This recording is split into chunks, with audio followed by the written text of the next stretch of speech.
Hello friends, welcome to करेजी GS Adda. तो आज हम आप लोग के लाए फ्रेंड्स जो बिहार पुलिस फायरमैन का जो न्यू एग्जाम डेट आया फ्रेंड्स 27 मार्च को जो एग्जाम होने वाले हैं बिहार पुलिस फायरमैन का, जो कि कुल कितने पोस्ट थे 2380 पोस्ट थे फ्रेंड्स। उसमें एग्जाम होने वाले हैं फ्रेंड्स जो न्यू डेट आया है 27 मार्च को फ्रेंड्स। उसको देखते हुए हम मतलब जीके जीएस पता है आप लोगों को 50 से अधिक जीके जीएस रहेगा उसमें, चूँकि 100 क्वेश्चन मतलब पूछेंगे। तो उनमें से हम फ्रेंड्स प्रैक्टिस सेट लेके आए जीके जीएस का। हम मतलब प्रैक्टिस सेट के साथ हम टॉप 10 क्वेश्चन लेके आए हैं, डेली लेके आएंगे और आपको बताएंगे विद एक्स्ट्रा फैक्ट के साथ। फ्रेंड्स आप लोग के लिए बहुत ही इंपॉर्टेंट होंगे। तो फ्रेंड्स चलिए शुरू करते हैं। पहला क्वेश्चन है कि दिल्ली सल्तनत शासित हुआ था कुल, ऑप्शन में आपको दिया 4 राजवंशों द्वारा, 7 राजवंशों द्वारा, 5 राजवंशों द्वारा, 6 राजवंशों द्वारा। तो आप लोग को पता ही होगा फ्रेंड्स कि दिल्ली सल्तनत में कुल कितने वंश ने शासन किए थे, तो 5 राजवंश ने शासन किए थे दिल्ली सल्तनत में। कितने वंश, तो 5 वंश।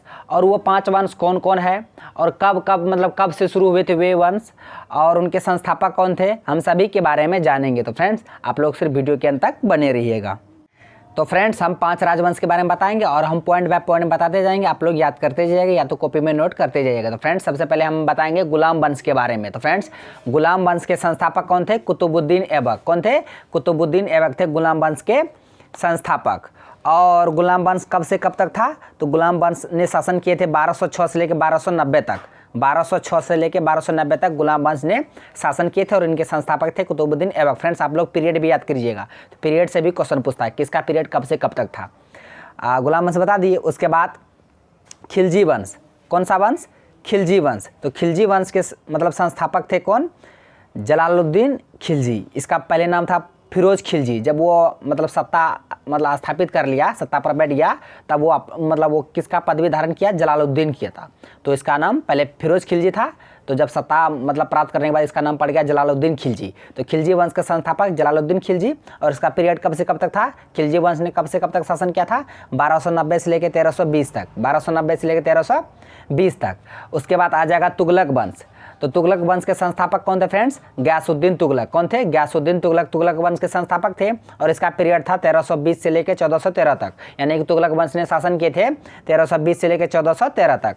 उसके बाद तुगलक वंश के बाद आएंगे सैयद वंश। तो फ्रेंड्स सैयद वंश के संस्थापक कौन थे, खिज्र खां। कौन थे, खिज्र खां सैयद वंश के संस्थापक थे और सैयद वंश का पीरियड था 1413 से लेकर 1451 तक। यानी सैयद वंश 1413 से लेकर 1451 तक शासन किए थे। और लास्ट 5वां वंश था कौन, लोधी वंश। कौन था, लोधी वंश। और लोधी वंश के संस्थापक थे बहलोल लोधी। कौन थे, तो बहलोल लोधी थे लोधी वंश के संस्थापक। और लोधी वंश का पीरियड था 1451 से लेकर 1526 तक। और 1526 में ही फ्रेंड्स पानीपत का प्रथम युद्ध होता, जिसमें से लोधी वंश का अंतिम शासक इब्राहिम लोधी को हराकर मतलब जो बाबर ने मुगल वंश के स्थापना किया था। फ्रेंड इतने सारे क्वेश्चन थे दिल्ली सल्तनत से, हम आपको बता दिए कितने वंश शासन किए थे, 5 वंश शासन किए थे।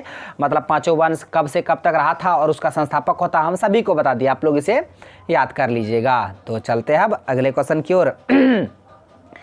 क्वेश्चन है फ्रेंड्स कि सिंधु सभ्यता के नगरों में प्रवेश करने पर आने वाला पहले चौराहे को क्या कहते हैं। तो फ्रेंड्स जो आप लोग को पता ही होगा, जो इंडस वैली सिविलाइजेशन थे, सिंधु घाटी सभ्यता, उनके नगरों में अगर प्रवेश कर मतलब जो करते थे, प्रवेश करने से पहले एक चौराहा था, उस चौराहा का नाम क्या था आपको बताना है। ऑप्शन में आपको दिया है बुस्त्रोफेंदन, मंडप, चौक, ऑक्सफोर्ड सर्कस। तो इसका आंसर ऑप्शन डी हो जाएगा फ्रेंड्स, ऑक्सफोर्ड सर्कस था उन चौराहों का नाम। जो चौराहा सिंधु घाटी सभ्यता के नगरों में प्रवेश करने से पहले जो चौराहा था, वो चौराहा का नाम था ऑक्सफोर्ड सर्कस। क्या था, ऑक्सफोर्ड सर्कस। आप इसे याद रखिएगा क्योंकि बहुत ही इंपॉर्टेंट क्वेश्चन है फ्रेंड्स। सिंधु घाटी सभ्यता आप लोग पढ़े ही होंगे। इनके मतलब जिस तरह देखिए फ्रेंड्स, इनके बहुत ही महत्वपूर्ण नगर भी हुआ करते थे, जिस तरह मोहनजोदड़ो हुआ, हड़प्पा हुआ, उसके बाद धौलावीरा, चंद्रहुदड़ो, लोथल, ये सब जितने भी महत्वपूर्ण नगर थे फ्रेंड्स, ये सभी का खोज भी हुआ था। जिस तरह हड़प्पा सभ्यता जो था उनका खोज किया था कौन, दयाराम साहनी 1921 ईस्वी में। उसके बाद मोहनजोदड़ो का हुआ था राखलदास बनर्जी 1922 ईस्वी में, जहाँ की एक बहुत ही बड़ा स्नानागार था मोहनजोदड़ो में, अन्नागार था फ्रेंड्स। ये सारे सिंधु घाटी सभ्यता के स्थल थे जो कि बहुत ही इंपॉर्टेंट थे, आप लोग पढ़ाई होंगे। तो फ्रेंड्स जितना सारे क्वेश्चन हम बता दिए। इसमें पूछा जा रहा था कि सिंधु घाटी सभ्यता में प्रवेश करने पहले जो पहला चौराहा था उनका नाम क्या था, तो ऑक्सफोर्ड सर्कस। क्या था, ऑक्सफोर्ड सर्कस। तो आप लोग इसे याद रखिएगा। तो चलते हैं अब अगले क्वेश्चन की ओर। क्वेश्चन है कि ऋग्वेद में सबसे पवित्र नदी का जिक्र था, वो नदी का नाम बताना आपको फ्रेंड्स, जो कि ऋग्वेद में सबसे पवित्र नदी था। ऑप्शन में आपको दिया सरस्वती, गंगा, यमुना, सिंधु। तो इसका आंसर ऑप्शन ए हो जाएगा फ्रेंड्स। सरस्वती नदी ऋग्वेद में सबसे पवित्र नदी था और इन्हें फ्रेंड्स नदियों में श्रेष्ठ और नदियों की माता भी कहा जाता था। किसे? सरस्वती नदी को। आप इसे याद रखिएगा।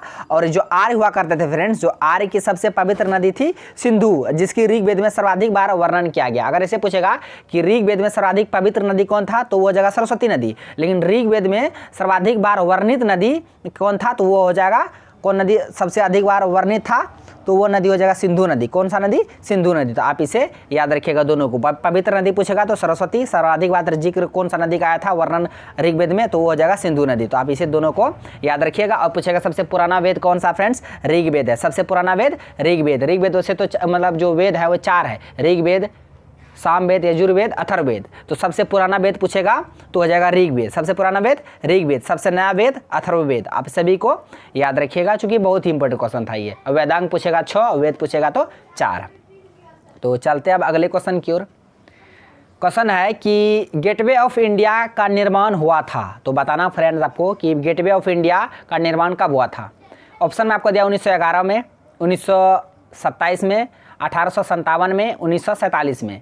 तो इसका आंसर ऑप्शन ए हो जाएगा फ्रेंड्स। 1911 में गेटवे ऑफ इंडिया का निर्माण हुआ था फ्रेंड्स। और जो निर्माण हुआ था, इसका निर्माण जो किया गया था, जो ब्रिटिश जो थे राजा किंग जॉर्ज मतलब पंचम, जो किंग जॉर्ज पंचम और क्वीन मेरी के स्वागत में इनका निर्माण किया गया था 1911 में। और ये कहाँ पे है? तो ये मुंबई में है। कहाँ पे? गेटवे ऑफ मतलब जो India, gateway of India Mumbai में है। अगर यूँ पूछेगा इंडिया गेट कहाँ है, तो इंडिया गेट नई दिल्ली में और गेटवे ऑफ इंडिया मुंबई में। और इनका निर्माण कब हुआ था? 1911 में। किनके स्वागत में? जो इंग्लैंड के राजा थे जॉर्ज पंचम, उनके और क्वीन मेरी के स्वागत में इनका निर्माण किया गया था। कहाँ पे? मुंबई में 1911 में। आप इसे याद रखिएगा चूँकि बहुत ही इंपॉर्टेंट क्वेश्चन है। आप कन्फ्यूज मत होइएगा। गेटवे ऑफ इंडिया मुंबई में, इंडिया गेट नई दिल्ली में है। तो चलते हैं अगले क्वेश्चन की ओर। क्वेश्चन है कि चौथा बौद्ध संगीति में बौद्ध धर्म किन मुख्य शाखाओं में बट गया था। तो फ्रेंड्स जो चौथा बौद्ध संगीति हुआ था, उनमें जो बौद्ध धर्म का जो 2 टुकड़े हो गए थे, 2 शाखा में बट गए थे, कौन कौन से थे आपको बताना है। ऑप्शन आपको दिया हीनयान, महायान, वज्रयान। ऑप्शन डी में दिया है ए एवं बी दोनों।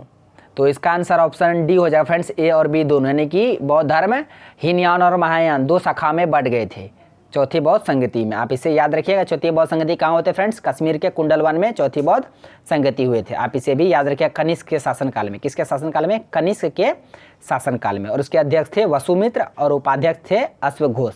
आप इसे याद रखिएगा। और ये पहले संगति थी, ये पहला बौद्ध संगति थी जिनमें अध्यक्ष के साथ साथ उपाध्यक्ष भी थे। कौन? चौथी बौद्ध संगति कहाँ हुए थे? कश्मीर के कुंडलवन में। और के उस समय शासक कौन थे? कनिष्क। और अध्यक्ष कौन थे? वसुमित्र, उपाध्यक्ष अश्वघोष। तो सभी क्वेश्चन को आप याद रखिएगा। और बौद्ध धर्म जो 2 शाखा में बट गए थे, कौन कौन? हीनयान और महायान। हीनयान और महायान। और जो फ्रेंड्स के जो बुद्ध की मूर्ति का जो पूजा का विरोध करने वाले वो हीनयान थे, और उनका समर्थन करने वाले मतलब पूजा करने वाले वो महायान शाखा के मतलब लोग थे। तो 2 मतलब शाखा में बट गए थे, हीनयान और महायान। आप इसे याद रखिएगा। और जैन धर्म पूछता तो श्वेतांबर, दिगंबर, वो 2 शाखा थे बौद्ध धर्म में, हीनयान और महायान। तो चलते अब अगले क्वेश्चन की ओर। चलिए देखिए फ्रेंड्स, हम सारे क्वेश्चन को एक्स्ट्रा फैक्ट के साथ बता रहे हैं, ताकि क्वेश्चन तो 10 ही लेके आए, लेकिन इसके साथ जो एक्स्ट्रा फैक्ट बता रहे हैं वो मतलब 30-40 क्वेश्चन के बराबर होंगे। आप सभी को याद करते जाइएगा चूँकि एग्जाम नज़दीक आ गया है। तो फ्रेंड्स हम स्पेशली बिहार पुलिस फायरमैन का ही सेट करा रहे हैं आप लोग को। नेक्स्ट क्वेश्चन है कि निम्नलिखित में से किस भाषा को दिल्ली के सुल्तानों ने संरक्षण दिया? किस भाषा को दिल्ली के जो सुल्तान हुआ करते थे उन्होंने संरक्षण दिया था? किस भाषा को?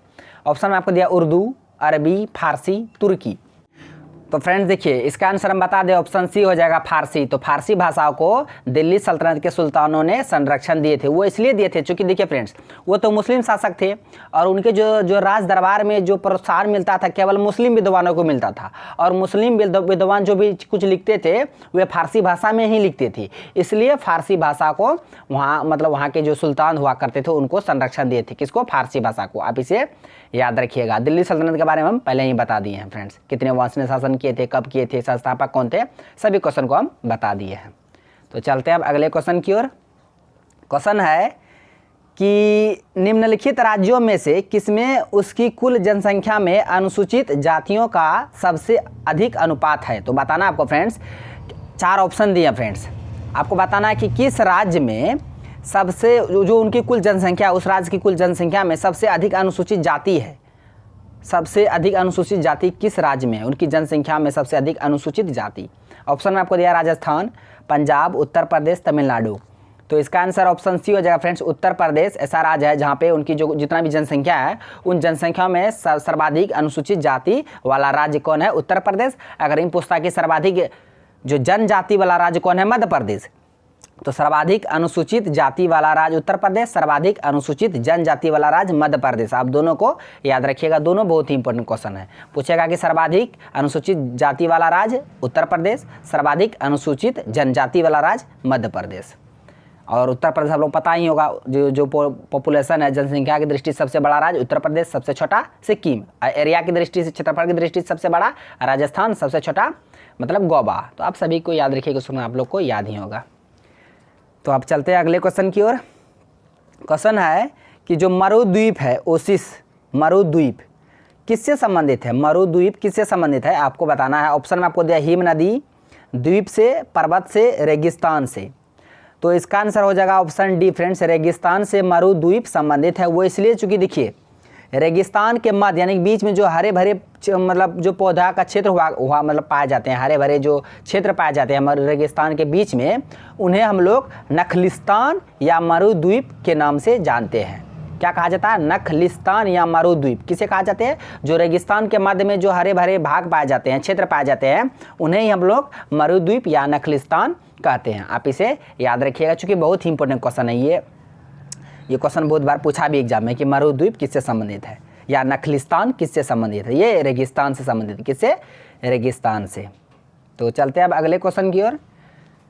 क्वेश्चन है कि सबसे ज़्यादा चावल किस राज्य में होता है? ये क्वेश्चन आप लोग पता ही होगा कि सबसे अधिक चावल भारत में किस स्टेट में होता है, किस राज्य में होता है।